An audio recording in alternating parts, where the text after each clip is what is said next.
প্রিয় দেশবাসী, আগে ভিডিওটা দেখে দ্রুত শেয়ার করবেন, সবাই জানিয়ে দিন। গতকাল প্রজ্ঞাপনে দেওয়া হয়েছে 400 গজের মধ্যে মোবাইল নিয়ে ঢুকতে পারবে না। প্রিজাইডিং অফিসার, পুলিং এজেন্ট কোন ভোটার মোবাইল নিয়ে যেতে পারবে না। এর মানে একটি আভাস দেওয়া হচ্ছে ভোট কেন্দ্রে কারচুপির এক নীল নকশা প্রণয়ন করা হচ্ছে। যদি সেটা হয়, আমরা ইসিকে স্পষ্টভাবে বলে দিচ্ছি, এই ইলেকশন যদি তালবাহানা করা হয়, আর জুলাই নেমে আসবে ইনশাআল্লাহ। নির্বাচনের দিন 400 মিটারের ভিতরে সব ধরনের রেকর্ডিং বা ক্যামেরা, মোবাইল সব কিছুকে তারা নিষিদ্ধ করতে যাচ্ছেন। আমরা পরিষ্কার বলে দিতে চাই, জুলাইয়ে ওই অপকর্ম যেমন মেনে নেওয়া হয়নি, আজকেও মেনে নেওয়ার কোনো প্রশ্নই উঠে না। নাহিদ ইসলাম বলেছেন, আজ সন্ধ্যার আগেই যদি এই প্রজ্ঞাপন প্রত্যাহার করে জনগণকে স্পষ্ট বার্তা দেওয়া না হয়, আগামীকাল নির্বাচন নয়, নির্বাচনী প্রক্রিয়া ভণ্ডুল করার জন্য যারা জটিলতা সৃষ্টি করছে তাদের বিরুদ্ধে আমাদের আন্দোলন শুরু হবে। এর সমস্ত দায়ভার তাদেরকে নিতে। প্রিয় দেশবাসী, ইতিমধ্যে বাংলাদেশ অন্তর্বর্তী সরকার একটা ডিসিশন নিয়েছে যে কেন্দ্রের 400 গজ আশেপাশে কোনো মোবাইল ফোন অ্যালাউ নেওয়া হবে না, ক্যামেরা নেওয়া যাবে না। কারণ ইতিমধ্যে সরকারে তারা চিন্তা করতেছে যে এককভাবে একজনের ক্ষমতা দেওয়ার জন্য। তাই আমরা এই ডিসিশনটা মানি না।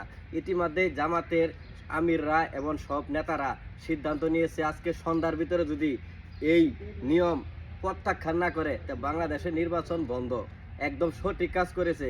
কারণ আমরা জনগণ, আমরা যাকে ভোট দিয়ে ক্ষমতা দিব সেই ক্ষমতার মালিক হবে। কারণ আমরা চাই ন্যায় ও ইনসাফের মার্কায় ভোট দিব এবং 10 জনের সামনেই ভোট হবে, 10 জনের মধ্যেই সামনেই ভোট গণা হবে।